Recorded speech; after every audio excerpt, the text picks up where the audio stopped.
Question number 6 में एक box है, सपोज वी हैव 4 बॉक्स, मतलब 4 बॉक्स हैं। एक बॉक्स ए है, एक बॉक्स बी है, एक बॉक्स सी है और एक बॉक्स हमारा डी है। ऐसे A B C D 4 box हैं। बॉक्स ए में हमारे पास एक रेड बॉल है, 6 वाइट बॉल है और 3 ब्लैक बॉल है। बॉक्स बी में हमारे पास 6 रेड बॉल हैं, 2 वाइट बॉल हैं, 2 ब्लैक बॉल हैं। सी बॉक्स में हमारे पास 8 रेड बॉल हैं, 1 वाइट बॉल है, 1 ब्लैक बॉल है। डी वाले में हमारे पास 0 रेड बॉल है, 6 वाइट बॉल हैं और 4 ब्लैक बॉल हैं। ठीक है, इस तरीके से दे रखा है। अब इनमें से एक बॉक्स चूज करना है और एक सिंगल मार्बल निकालना है और मार्बल रेड कलर की होनी चाहिए। यानी ये बेस थ्योरम पे बेस्ड क्वेश्चन हो गया है। और प्रोबेबिलिटी बतानी कि it is drawn from box A, मतलब एक प्रोबेबिलिटी बतानी कि बॉक्स ए से निकलना चाहिए, एक बताना है कि वो बॉक्स सी बी से निकलना चाहिए और एक बताना है बॉक्स सी से निकलना चाहिए। यानी ये 3 पार्ट में डिवाइड हो गया। चलिए ठीक है, अगर हमारे पास 4 बॉक्स हैं तो बॉक्स को चूज करने की प्रोबेबिलिटी क्या हो जाएगी, यानी E1। अब यहां पे अगर मैं E1 बोल दूं कि हम सिलेक्शन ऑफ फर्स्ट बैग है, मतलब बैग ए, और अगर मैं E2 बोल दूं वो है बैग बी को सिलेक्ट करना, और E3 का मतलब मैं बोल दूं कि बैग सी, और E4 का मतलब बोल दूं मैं बैग डी। ये 4 हमारे पास जो बैग है ना, उनका सिलेक्शन जो है वो E1 हमारा है selection of bag A, E2 हमारा क्या है बैग बी, E3 ऐसी ले लिया। तो अगर आपसे कोई पूछे कि PE1 कितना होगा, E1 मतलब पहला बैग, तो 4 बैग है सबकी बराबर बराबर प्रोबेबिलिटी करोगे तो PE1 हो जाएगा 1/4, PE2 भी आपका हो जाएगा 1/4, PE3 भी हो जाएगा 1/4 और PE4 भी आपका हो जाएगा 1/4। समझ रहे हो, सारे 1/4 होंगे। अब अगर हमने पहला बैग यानी ए वाला बैग चूज करा और उससे हमें क्या निकालना, रेड बॉल निकालनी है, तो PA/E1, तो ए क्या रिप्रेजेंट कर रहा है, रेड बॉल। आपको मैंने खूब सिखाया है बेस थ्योरम में कि जो कॉमन चीज होती है उसको हम कैपिटल ए ले लेते हैं। तो BA/E1 कितना हो जाएगा, एक रेड बॉल है तो 1 अपॉन टोटल कितनी है 10, तो 1/10। PA/E2 कितना होगा, रेड बॉल कितनी है 6 और यहाँ पे भी टोटल 10 है, 6/10। PA/E3 8 रेड बॉल है, नीचे 10 ही रहेगा टोटल क्योंकि टोटल 10 बॉल है।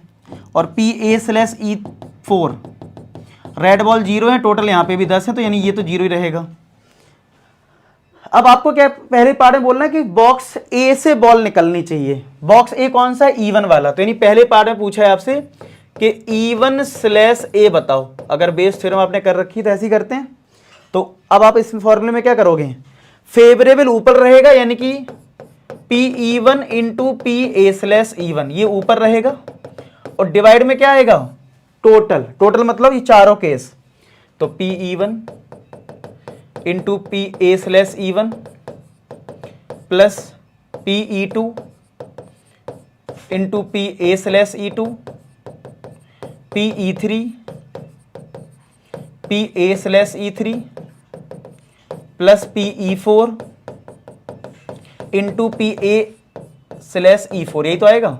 चलो अब देखो फेवरेबल क्या होगा, फेवरेबल में PE1 ये वाला केस है, यानी कि 1/4 इंटू 1/10 अपॉन टोटल ये सब है, यानी कि पहले इन दोनों का मल्टीप्लाई यानी 1/4 इंटू 10 प्लस फिर इन दोनों का मल्टीप्लाई PE2, समझ रहे हो, 1/4 into 6/10, sorry 1/4 into 1/10 not 10, 1/4 into 1/10, तो 1/4 into 1/10, 1/4 into 1/10 plus 1/4 into 8/10 plus 1/4 into 0/10 बोलूं या 0 बोलूं, एक ही बात है वो। देखो सबके नीचे 4 है तो 4 हम सबका उड़ा सकते हैं कॉमन लेके, और 10 भी सबके नीचे, सबका 10 भी उड़ा दो, कैलकुलेशन आसान हो गई।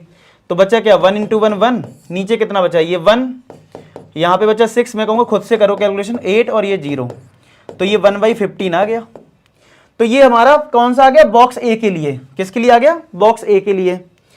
अब अगर हम बॉक्स बी की बात करेंगे यानी कि प्रोबेबिलिटी निकालनी होगी E2/A बैग 2 की, अब मैं इतना बड़ा लिखने की जरूरत नहीं है, बैग 2 का निकालना है यानी बैग बी का, तो फेवरेबल में इन दोनों का मल्टीप्लाई होगा, जैसे ये दोनों करा था ना, तो यहां E1 E1 था, यहां E2 हो जाएगा, यानी कि ये आ जाएगा 1/4 इंटू